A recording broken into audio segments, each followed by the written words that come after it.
Hi friends, ലൈംഗിക ബന്ധത്തിനിടയിൽ ലിംഗത്തിന് ബലക്കുറവ് നേരിടുന്നവരാണോ നിങ്ങൾ? എങ്കിൽ ഈ വീഡിയോ നിങ്ങൾക്കുള്ളതാണ്. I M doctor Shahana, Basil homeopathy hospital, Pandikkad, Malappuram ജില്ല, കോഴിക്കോട്, നടക്കാവ്.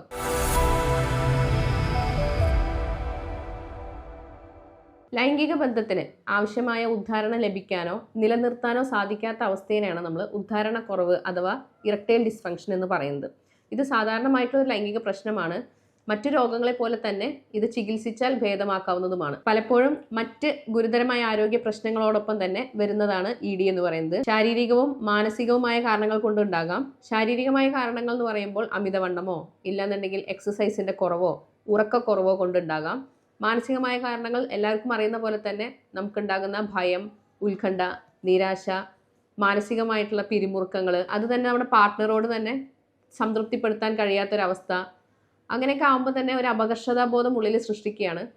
അപ്പോൾ എന്താ ഉണ്ടാവുന്നതെന്ന് വെച്ചിട്ടുണ്ടെങ്കിൽ നല്ലൊരു സെക്ഷൽ പെർഫോമൻസ് അവിടെ കൊടുക്കാൻ കഴിയാതെ വരും. ചില ആളുകൾ, പ്രത്യേകിച്ച് IT ഫീൽഡിലൊക്കെ വർക്ക് ചെയ്യുന്ന ആളുകളാണെന്നുണ്ടെങ്കിൽ ഓവർ വർക്ക് ടൈം ഉണ്ടാവാറുണ്ട്. ജോലി സംബന്ധമായിട്ടുള്ള പ്രഷർ മൂലമുണ്ടാകുന്ന ഡിപ്രഷൻ, ചിലപ്പോൾ ജീവിത പങ്കാളിയോടൊപ്പം ഉണ്ടാകുന്ന മാനസികമായിട്ടുള്ള സമ്മർദ്ദങ്ങൾ, ഇതെല്ലാം തന്നെ ഇറക്ടൈൽ ഡിസ്ഫങ്ഷന് കാരണമാകുന്നുണ്ട്. പ്രമേഹം, ബ്ലഡ് പ്രഷർ, കൊളസ്ട്രോള്, ഹൃദ്രോഗം തുടങ്ങിയ ലൈഫ് സ്റ്റൈൽ ഡിസോർഡേഴ്സും ടെസ്റ്റോസ്റ്റിറോൺ എന്ന ഹോർമോണിന്റെ കുറവും നമ്മുടെ ലിംഗത്തിലേക്കുള്ള ബ്ലഡ് ഫ്ലോയുടെ അളവ് കുറയ്ക്കുകയും EDക്ക് കാരണമാവുകയും ചെയ്യുന്നുണ്ട്. ചില മരുന്നുകളുടെ ഉപയോഗം, നമ്മൾ നേരത്തെ പറഞ്ഞിരുന്നു, ലൈഫ് സ്റ്റൈൽ ഡിസോർഡേഴ്സ് ഉള്ള ആളുകളാണെന്നുണ്ടെങ്കിൽ അവർ കഴിക്കുന്ന മരുന്നുകളുടെ പാർശ്വഫലങ്ങളുടെ ഫലമായിട്ടും ED ഉണ്ടാകാറുണ്ട്. അതേപോലെ തന്നെയാണ് വർക്ക് പ്രഷർ കുറയ്ക്കാൻ വേണ്ടിയിട്ട് നമ്മൾ കാരണമായി പറയാറുണ്ട് ചില മദ്യപാന ശീലങ്ങൾ, അല്ലെങ്കിൽ പുകവലി ശീലങ്ങൾ. ചില വ്യക്തികളോടുള്ള ബന്ധം മൂലം ലഹരി മരുന്നുകൾക്ക് അടിമപ്പെടുന്ന ആളുകളുണ്ട്.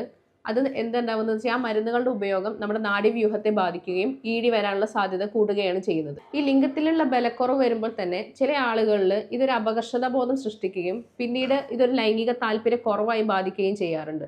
അവർക്ക് പിന്നീട് സെക്സിനോട് താല്പര്യമില്ലാതെ വരികയും പങ്കാളിയോട് തുറന്ന് സംസാരിക്കാതെ വരികയും ചെയ്യും. പങ്കാളിയോട് തുറന്ന് സംസാരിക്കുക എന്നുള്ളതാണ് ഇതിലെ ഏറ്റവും നമ്മൾ ശ്രദ്ധിക്കേണ്ട കാര്യം. നമ്മൾ പങ്കാളിയോട് തുറന്ന് പറയുമ്പോൾ അത് നിങ്ങൾ തമ്മിലുള്ള കമ്മ്യൂണിക്കേഷൻ വർദ്ധിക്കുകയും ആത്മവിശ്വാസം കൂട്ടാനും അത് കാരണമാകും. പങ്കാളിയോട് തുറന്നു പറയാതിരിക്കുമ്പോൾ അതൊരു സെക്ഷൽ പ്ലഷർ കിട്ടാതെ നമ്മളത് പകുതിക്ക് വെച്ച് നിർത്തേണ്ടി വരികയും ചെയ്യുകയാണ്. അപ്പോൾ അത് വീണ്ടും നിങ്ങൾ തമ്മിലുള്ള പ്രോബ്ലംസിന്, പങ്കാളിയുമായിട്ടുള്ള പ്രശ്നങ്ങൾക്കും അല്ലാന്നുണ്ടെങ്കിൽ ദാമ്പത്യ കലഹത്തിനൊക്കെ വഴിതെളിക്കും. സാധാരണ ഒരു അസുഖം വരുമ്പോൾ നമ്മൾ എങ്ങനെയാണോ ഡോക്ടറെ സമീപിക്കുന്നത് അതേപോലെ തന്നെയാണ് ഒരു ലൈംഗിക പ്രശ്നം ഉണ്ടാകുമ്പോൾ നമ്മൾ ഡോക്ടറെ സമീപിക്കേണ്ടത്. നിങ്ങൾ എങ്ങനെയാണോ ആ ഒരു അസുഖത്തെക്കുറിച്ച് വിവരിക്കുന്നത് അതേപോലെ തന്നെ ഡോക്ടർക്ക് നമ്മൾ നമ്മുടെ ആശയങ്ങൾ കമ്മ്യൂണിക്കേറ്റ് ചെയ്യുക, പങ്കാളിയോട് തുറന്നു പറയുക. ആദ്യം അതാണ് ചെയ്യേണ്ടത്. അതിനുശേഷം നമ്മൾ ഡോക്ടർക്ക് സമീപിക്കുക. രണ്ടുപേരും കൂടി ഒന്നിച്ച് പരിഹരിക്കുമ്പോഴാണ് മെച്ചപ്പെട്ട ഒരു ജീവിത രീതി നമുക്ക് ഉണ്ടാക്കിയെടുക്കാനായിട്ട് പറ്റുകയുള്ളൂ. വർക്ക് പ്രഷർ കൂടുതലുള്ള ആളുകളാണെന്നുണ്ടെങ്കിൽ ഇടയിൽ എപ്പോഴെങ്കിലും നമ്മൾ നമ്മുടേതായ ഫിസിക്കൽ ആക്ടിവിറ്റീസ് നിലനിർത്താനായിട്ട് ശ്രദ്ധിക്കുക. എക്സസൈസ് ആവാം, ജിം ടൈം ആവാം, അതല്ലാന്നുണ്ടെങ്കിൽ ജോഗിങ്ങോ അങ്ങനെ ഏതെങ്കിലും തരത്തിലൊരു കായിക വിനോദത്തിൽ അല്ലെങ്കിൽ ഒരു സ്പോർട്സ് ആക്ടിവിറ്റിക്ക് വേണ്ടിയിട്ട് നിങ്ങൾ സമയം കണ്ടെത്തണം.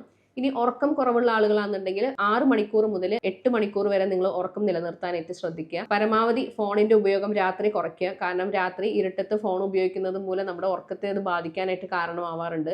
ചിലപ്പോൾ ലാപ്ടോപ്പിന്റെ ഉപയോഗം ആവാം. സിസ്റ്റം ഉപയോഗിക്കുന്ന ആളുകളിൽ കൂടുതൽ അത് അങ്ങനത്തെ പ്രശ്നങ്ങൾ കാണാറുണ്ട്. അപ്പോൾ അത് തലവേദനയ്ക്കോ മറ്റു പല അസുഖങ്ങളിലേക്കും അത് ലീഡ് ചെയ്യും. സ്ട്രെസ് കുറയ്ക്കുക, ഒപ്പം എക്സസൈസും നിലനിർത്തുക. അമിതവണ്ണമുള്ള ആളുകളാണെന്നുണ്ടെങ്കിൽ നമ്മളൊരു ദിവസം നമ്മുടെ ഒരു അരമണിക്കൂർ എക്സസൈസിന് വേണ്ടി മാറ്റിവെക്കുക. ഒപ്പം നല്ല ഹെൽത്തി ഫുഡ് കൂടി നിങ്ങൾ ഉൾപ്പെടുത്താനായിട്ട് ശ്രദ്ധിക്കുക. നേരത്തെ പറഞ്ഞിട്ടുള്ള ഷുഗർ അല്ലാന്നുണ്ടെങ്കിൽ പ്രമേഹം, ബ്ലഡ് പ്രഷർ പോലെയുള്ള അസുഖങ്ങളുള്ള ആളുകളാണെന്നുണ്ടെങ്കിൽ കറക്റ്റായിട്ട് മെഡിക്കേഷൻസ് എടുക്കുക, കറക്റ്റ് ടൈമിൽ മരുന്ന് കഴിക്കുക, ഒപ്പം തന്നെ ആഹാര രീതി നിലനിർത്തുക. ഷുഗറിനായിട്ട് ഒഴിവാക്കേണ്ട ഭക്ഷണങ്ങളെല്ലാം നിങ്ങൾ ഒഴിവാക്കുകയും കൃത്യമായ ഡയറ്റ് ഫോളോ ചെയ്യുകയും ചെയ്യുക. മാനസികമായിട്ടുള്ള ബുദ്ധിമുട്ടുകൾ അനുഭവിക്കുന്ന ആളുകളാണെന്നുണ്ടെങ്കിൽ സെക്ഷൽ തെറാപ്പിയോ ബിഹേവിയർ തെറാപ്പിയോ കൗൺസിലിങ്ങോ നിങ്ങൾക്ക് നേടാവുന്നതാണ്. നേരത്തെ പറഞ്ഞ പോലെ തന്നെ ED ഒരു സർവ്വസാധാരണമായിട്ടുള്ള ഒരു പ്രോബ്ലമാണ്. ഈ ലൈംഗിക പ്രശ്നം നിലനിൽക്കുന്ന സമയത്ത് തന്നെ നിങ്ങൾ ഡോക്ടറെ സമീപിക്കുകയാണെന്നുണ്ടെങ്കിൽ നിങ്ങൾക്ക് എത്രയും പെട്ടെന്ന് മറ്റു അസുഖങ്ങളെ പോലെ തന്നെ ഇതിന് ചികിത്സിച്ച് ഭേദമാക്കാവുന്നതേ ഉള്ളൂ. ലിംഗത്തിലേക്കുള്ള ബ്ലഡ് സർക്കുലേഷന്റെ അളവ് കൂട്ടുന്നതിന് വേണ്ടിയിട്ട് ഈന്തപ്പഴം, അനാറ്, വൈറ്റമിൻ E പോലെയുള്ള ഭക്ഷണങ്ങളെല്ലാം ഉൾപ്പെടുത്തുക. മെച്ചപ്പെട്ട ആരോഗ്യം നിലനിർത്തുന്നതിന് വേണ്ടിയിട്ട് സ്വയം ചികിത്സ ഒഴിവാക്കി അടുത്തുള്ള ഡോക്ടറെ തന്നെ നിങ്ങൾ വിസിറ്റ് ചെയ്യാനായിട്ട് ശ്രമിക്കുക. ഈ വിഷയവുമായി ബന്ധപ്പെട്ട് എന്തെങ്കിലും സംശയങ്ങൾ ഉണ്ടെന്നുണ്ടെങ്കിൽ താഴെ കൊടുത്തിരിക്കുന്ന നമ്പറിൽ ബന്ധപ്പെടുക. I M doctor Shahana, Basil homeopathy hospital, Pandikkad, Malappuram ജില്ല, കോഴിക്കോട്, നടക്കാവ്.